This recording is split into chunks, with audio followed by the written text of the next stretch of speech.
আসসালামু আলাইকুম। আজকে দেশের নেতৃবৃন্দকে সঙ্গে নিয়ে জাতির যে গুরুত্বপূর্ণ দায়িত্ব পালন করতে আমরা এসেছি,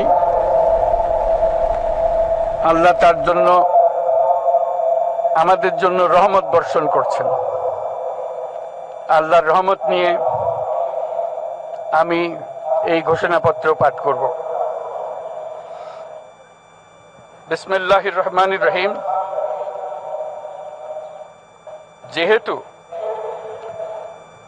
উপনিবেশ বিরোধী লড়াইয়ের সুদীর্ঘকালের ধারাবাহিকতায় এই ভূখণ্ডের মানুষ দীর্ঘ 23 বছর পাকিস্তানের স্বৈরশাসকদের বঞ্চনা ও শোষণের বিরুদ্ধে রুখে দাঁড়িয়েছিল এবং নির্বিচার গণহত্যার বিরুদ্ধে গণপ্রতিরোধ গড়ে 1971 সালে 26শে মার্চ স্বাধীনতা ঘোষণা করে রক্তক্ষয়ী মুক্তিযুদ্ধের মাধ্যমে জাতীয় মুক্তির লক্ষ্যে বাংলাদেশ রাষ্ট্র প্রতিষ্ঠা করেছিল।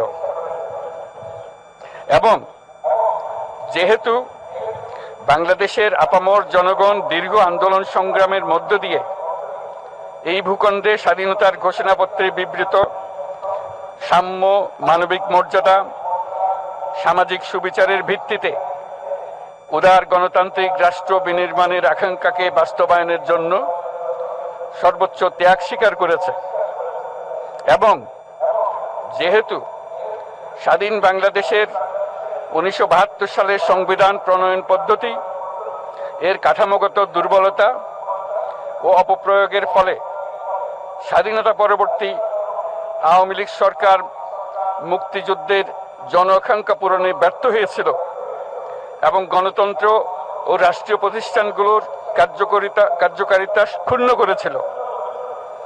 এবং যেহেতু স্বাধীনতা পরবর্তী আওয়ামী লীগ সরকার স্বাধীনতার মূল মন্ত্র গণতান্ত্রিক শাসন ব্যবস্থার বিপরীতে বাকশাল নামে সাংবিধানিকভাবে একদলীয় শাসন ব্যবস্থা কায়েম করে এবং মত প্রকাশ ও বিচার বিভাগের স্বাধীনতা হরণ করে, যার প্রতিক্রিয়ায় 1975 সালের 7ই নভেম্বর দেশের সিপাহী জনতার ঐক্যবদ্ধ বিপ্লব সংগঠিত হয় এবং পরবর্তী সময়ে একদলীয় বাকশাল পদ্ধতির পরিবর্তে বহুদলীয় গণতন্ত্র, মত প্রকাশ ও বিচার বিভাগের স্বাধীনতা পুনঃপ্রবর্তনের পথ সুগম হয়। এবং যেহেতু 80-র দশকে সামরিক স্বৈরশাসনের বিরুদ্ধে দীর্ঘ 9 বছর ছাত্র জনতার অবিরাম সংগ্রামের মধ্য দিয়ে 1990 সালে গণ অভ্যুত্থান সংগঠিত হয় এবং 91 সনে পুনরায় সংসদীয় গণতান্ত্রিক শাসন ব্যবস্থার প্রবর্তন করা হয়। এবং যেহেতু দেশি বিদেশি চক্রান্তে সরকার পরিবর্তনের গণতান্ত্রিক প্রক্রিয়া ব্যাহত হওয়ায় 1/11 মতো ষড়যন্ত্রমূলক ব্যবস্থার মাধ্যমে বাংলাদেশে শেখ হাসিনার একচ্ছত্র ক্ষমতা, আধিপত্য এবং ফেসিবাদের পথ সুগম করা হয়। যেহেতু দীর্ঘ 16 বছরের ফেসিবাদী অগণতান্ত্রিক গণবিরোধী শাসন ব্যবস্থা কায়েমের লক্ষ্যে এবং একদলীয় রাষ্ট্র ব্যবস্থা প্রতিষ্ঠার অতি উগ্র বাসনা চরিতার্থ করার অভিপ্রায়ে সংবিধানে অবৈধ অগণতান্ত্রিক পরিবর্তন করা হয়, যার ফলে একদলীয় একচ্ছত্র ক্ষমতা ও আধিপত্য প্রতিষ্ঠার পথ সুগম হয়। এবং যেহেতু শেখ হাসিনার আওয়ামী লীগ সরকারের দুঃশাসন, গুম খুন, আইন বহির্ভূত হত্যাকাণ্ড, মত প্রকাশের স্বাধীনতা হরণ এবং একদলীয় স্বার্থে সংবিধান সংশোধন ও পরিবর্তন বাংলাদেশের সকল রাষ্ট্রীয় সাংবিধানিক প্রতিষ্ঠানসমূহকে ধ্বংস করে। এবং যেহেতু হাসিনা সরকারের আমলে তারই নেতৃত্বে একটি চরম গণবিরোধী, একতান্ত্রিক ও মানবাধিকার হরণকারী শক্তি বাংলাদেশকে একটি ফেসিবাদী, মাফিয়া এবং ব্যর্থ রাষ্ট্রের রূপ দিয়ে আন্তর্জাতিকভাবে বাংলাদেশের ভাবমূর্তি ক্ষুণ্ণ করে। এবং যেহেতু তথাকথিত উন্নয়নের নামে শেখ হাসিনার ফেসিবাদী নেতৃত্বে সীমাহীন দুর্নীতি, ব্যাংক লুট, অর্থ পাচার ও অর্থনৈতিক প্রতিষ্ঠানগুলিকে ধ্বংসের মধ্যে দিয়ে বিগত পতিত দুর্নীতিবাজ আওয়ামী লীগ সরকার বাংলাদেশ ও এর অমিত অর্থনৈতিক সম্ভাবনাকে বিপর্যস্ত করে তোলে এবং পরিবেশ, প্রাণ বৈচিত্র্য ও জলবায়ুকে বিপন্ন করে।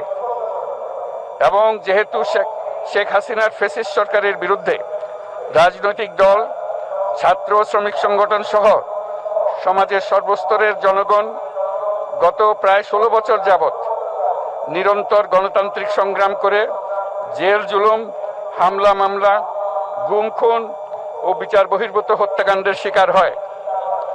এবং যেহেতু বাংলাদেশে বিদেশি রাষ্ট্রের অন্যায় প্রভুত্ব, শোষণ ও খবরদারিত্বের বিরুদ্ধে এদেশের মানুষের ন্যায়সঙ্গত আন্দোলনকে বহিঃশক্তির তাবেদার আওয়ামী লীগ সরকার নিষ্ঠুর শক্তি প্রয়োগের মাধ্যমে দমন করে। এবং যেহেতু অবৈধভাবে ক্ষমতা অব্যাহত রাখতে আওয়ামী লীগ সরকার 3টি প্রহসনের নির্বাচনে এর জাতীয় সংসদ নির্বাচন এদেশের মানুষকে ভোটাধিকার ও প্রতিনিধিত্ব থেকে বঞ্চিত করে। যেহেতু আওয়ামী লীগ আমলে ভিন্ন মতের রাজনৈতিক নেতাকর্মী, শিক্ষার্থী, তরুণদের নিষ্ঠুরভাবে নির্যাতন করা হয় এবং সরকারি চাকুরিতে একচেটিয়া দলীয় নিয়োগ এবং কোটাভিত্তিক বৈষম্যের কারণে ছাত্র, চাকুরি প্রার্থী, নাগরিকদের মধ্যে চরম ক্ষোভের জন্ম হয়। এবং যেহেতু বিরোধী রাজনৈতিক দল ও সংগঠনের উপর চরম নিপীড়নের ফলে দীর্ঘদিন ধরে জনরোষের সৃষ্টি হয় এবং জনগণ সকল বৈধ প্রক্রিয়া অবলম্বন করে ফ্যাসিবাদ বিরোধী লড়াই চালিয়ে যায়। এবং যেহেতু সরকারি চাকরিতে বৈষম্যমূলক কোটা ব্যবস্থা বিলোপ ও দুর্নীতি প্রতিরোধে বৈষম্য বিরোধী ছাত্র আন্দোলন চলাকালে আওয়ামী লীগ সরকার কর্তৃক ব্যাপক দমন পীড়ন, বর্বর অত্যাচার, মানবতা বিরোধী হত্যাকাণ্ড চালানো হয়, যার ফলে সারা দেশে দলমত নির্বিশেষে ছাত্র জনতার উত্তাল গণবিক্ষোভ গণ অভ্যুত্থানের রূপ নেয়।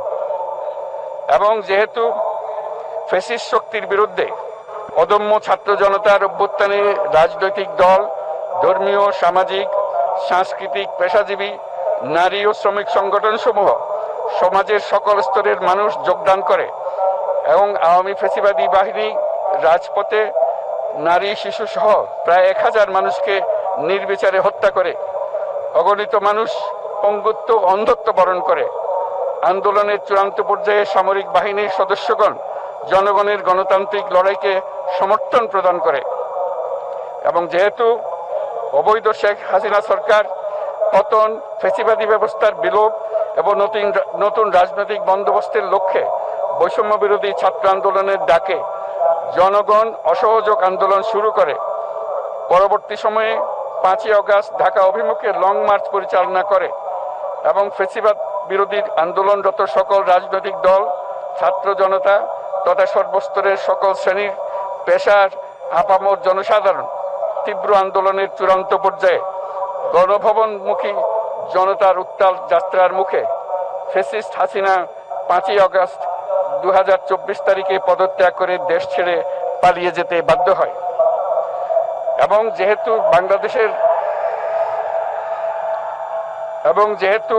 বাংলাদেশের রাজনৈতিক ও সাংবিধানিক সংকট মোকাবেলায় গণ অভ্যুত্থানের মধ্য দিয়ে ব্যক্ত জনগণের সার্বভৌমত্বের প্রত্যয় ও প্রয়োগ রাজনৈতিক ও আইনি উভয় দিক থেকে যুক্তিসঙ্গত, বৈধ ও আন্তর্জাতিকভাবে স্বীকৃত এবং যেহেতু জনগণের দাবি অনুযায়ী এরপর অবৈধ দ্বাদশ জাতীয় সংসদ ভেঙে দেওয়া হয় এবং সংবিধানের 106 অনুচ্ছেদ অনুসারে সুপ্রিম কোর্টের মতামতের আলোকে সাংবিধানিকভাবে ডক্টর মোহাম্মদ ইউনূসের নেতৃত্বে 8ই আগস্ট 2024 তারিখে একটি অন্তর্বর্তীকালীন সরকার গঠন করা হয়।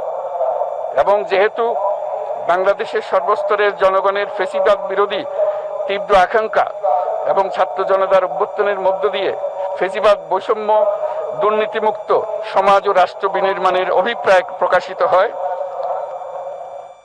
সেই হেতু বাংলাদেশের জনগণ সুশাসন ও সুষ্ঠু নির্বাচন, ফ্যাসিবাদী শাসনের পুনরাবৃত্তি রোধ, আইনের শাসন, অর্থনৈতিক ও সামাজিক ন্যায় বিচার নিশ্চিত করার লক্ষ্যে নিয়মতান্ত্রিক উপায়ে বিদ্যমান সংবিধান ও সকল রাষ্ট্রীয় সাংবিধানিক প্রতিষ্ঠানের গণতান্ত্রিক সংস্কার সাধনের অভিপ্রায় ব্যক্ত করে। এবং সেহেতু বাংলাদেশের জনগণ বিগত 16 বছরের দীর্ঘ ফ্যাসিবাদ বিরোধী আন্দোলন সংগ্রামকালে এবং 2024 সালের জুলাই গণঅভ্যুত্থানকালীন সময়ে ফ্যাসিস্ট আওয়ামী লীগ সরকার কর্তৃক সংগঠিত গুম খুন, হত্যা, গণহত্যা, মানবাধিকার বিরোধী অপরাধ ও সকল ধরনের নির্যাতন, নিপীড়ন ও রাষ্ট্রীয় সম্পত্তি লুণ্ঠনের অপরাধ সমূহের দ্রুত উপযুক্ত বিচারের দৃঢ় অভিপ্রায় ব্যক্ত করছে। সেহেতু বাংলাদেশের জনগণ জুলাই জনগণের সকল শহীদদের জাতীয় বীর হিসেবে ঘোষণা করে শহীদদের পরিবার, আহত যোদ্ধা এবং আন্দোলনকারী ছাত্র জনতাকে প্রয়োজনীয় সকল আইনি সুরক্ষা দেওয়ার অভিপ্রায় ব্যক্ত করেছে। এবং সেহেতু বাংলাদেশের জনগণ যুক্তিসঙ্গত সময়ে আয়োজিতব্য অবাধ ও সুষ্ঠু ও নিরপেক্ষ একটি নির্বাচনের মাধ্যমে গঠিত জাতীয় সংসদে প্রতিশ্রুত প্রয়োজনীয় সাংবিধানিক সংস্কারের মাধ্যমে দেশের মানুষের প্রত্যাশা, বিশেষত তরুণ প্রজন্মের আকাঙ্ক্ষা অনুযায়ী আইনের শাসন ও মানবাধিকার, দুর্নীতি, শোষণমুক্ত, বৈষম্যহীন ও মূল্যবোধ সম্পন্ন সমাজ এবং গণতান্ত্রিক রাষ্ট্র ব্যবস্থা প্রতিষ্ঠার অভিপ্রায় ব্যক্ত করেছে। এবং সেহেতু বাংলাদেশের জনগণ এই প্রত্যাশা ব্যক্ত করছে যে একটি পরিবেশ ও জলবায়ু সহিষ্ণু, অন্তর্ভুক্তিমূলক, টেকসই উন্নয়ন কৌশলের মাধ্যমে বর্তমান ও ভবিষ্যৎ প্রজন্মের অধিকার সংরক্ষিত হবে। এবং সেহেতু বাংলাদেশের জনগণ এই অভিপ্রায় ব্যক্ত করছে যে ছাত্র গণঅভ্যুত্থানের 2024-এর উপযুক্ত রাষ্ট্রীয় সাংবিধানিক স্বীকৃতি প্রদান করা হবে এবং পরবর্তী নির্বাচনে নির্বাচিত সরকারের সংস্কারকৃত সংবিধানের তফসিলে এই ঘোষণাপত্র সন্নিবেশিত করা হবে। এবং 5ই আগস্ট 2024 সালে গণঅভ্যুত্থানে বিজয়ী বাংলাদেশের জনগণের আকাঙ্ক্ষার প্রতিফলন হিসেবে এই ঘোষণা প্রণয়ন করা হলো। জাতির সার্বিক মঙ্গল কামনা করে আমি জুলাই ঘোষণাপত্র আপনাদের সবার সামনে উত্থাপন করলাম। আল্লাহ সকলের জন্য মঙ্গল দান করুন, জাতির জন্য মঙ্গল নিয়ে আসুক। সবাইকে ধন্যবাদ। আল্লাহ হাফেজ।